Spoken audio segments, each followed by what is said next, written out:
Ukraine ने रूस पर एक और बड़ा हमला किया है। इस बार हमला 1100 किलोग्राम के बम से हुआ है, जिसने रूस के राष्ट्रपति व्लादिमीर पुतिन को बुरी तरीके से भड़का दिया है।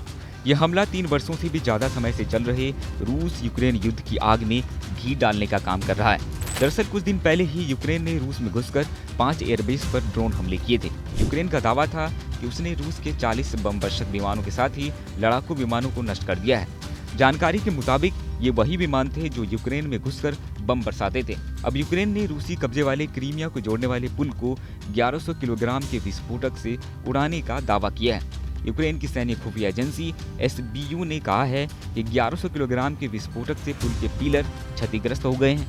बता दें कि फरवरी 2022 में रूस के हमले के बाद ये तीसरी बार है जब यूक्रेन ने इस पुल को निशाना बनाया है। मीडिया रिपोर्ट्स के मुताबिक यूक्रेन ने रूस और क्रीमिया को जोड़ने वाले रोड और रेल पुल को बम धमाकों से क्षतिग्रस्त करने का दावा किया है। इससे पहले रविवार को यूक्रेन ने रूस के न केवल 5 एयरबेस को निशाना बनाया था, बल्कि सस्ते ड्रोन के जरिए उसने रणनीतिक बम वर्षकों समेत 40 लड़ाकू विमानों को तबाह या क्षतिग्रस्त करने का दावा किया था। यूक्रेन की सैन्य खुफिया एजेंसी सिक्योरिटी सर्विसेज SBU ने मंगलवार को एक बयान में कहा कि उन्होंने 3 जून को रूस और क्रीमिया को जोड़ने वाले वाटर सप्लाई पुल पर करीब 1100 किलोग्राम के विस्फोटक से हमला किया है, जिसमें क्रेचर पुल के पिलर क्षतिग्रस्त हो गए हैं। SBU ने दावा किया इस हमले की तैयारी महीनों भर से चल रही थी, जिसके बाद यूक्रेन इस हमले को अंजाम देने में सफल हो पाया है।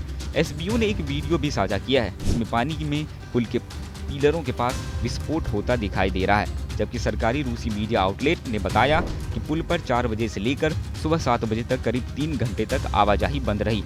हालांकि उन्होंने पुल को अस्थायी रूप से बंद करने का कोई कारण नहीं बताया, लेकिन कहा कि पुल को फिर से खोल दिया गया है और सामान्य रूप से आवाजाही हो रही है।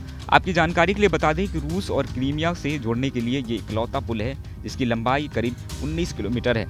क्रीमिया पहले यूक्रेन का हिस्सा था, लेकिन 2014 में रूस ने हमला कर इस क्षेत्र पर अपना कब्जा कर लिया था, जिसके बाद से यूक्रेन ने कई बार इसे फिर से अपने अधिकार में लेने की कोशिश की है। यूक्रेन के इस हमले ने 3 साल से भी ज्यादा समय से चल रहे युद्ध को और भड़का दिया है। सैन्य विशेषज्ञों का मानना है कि इन हमलों के बाद रूस और अधिक आक्रामक रूप से यूक्रेन पर हमला करेगा।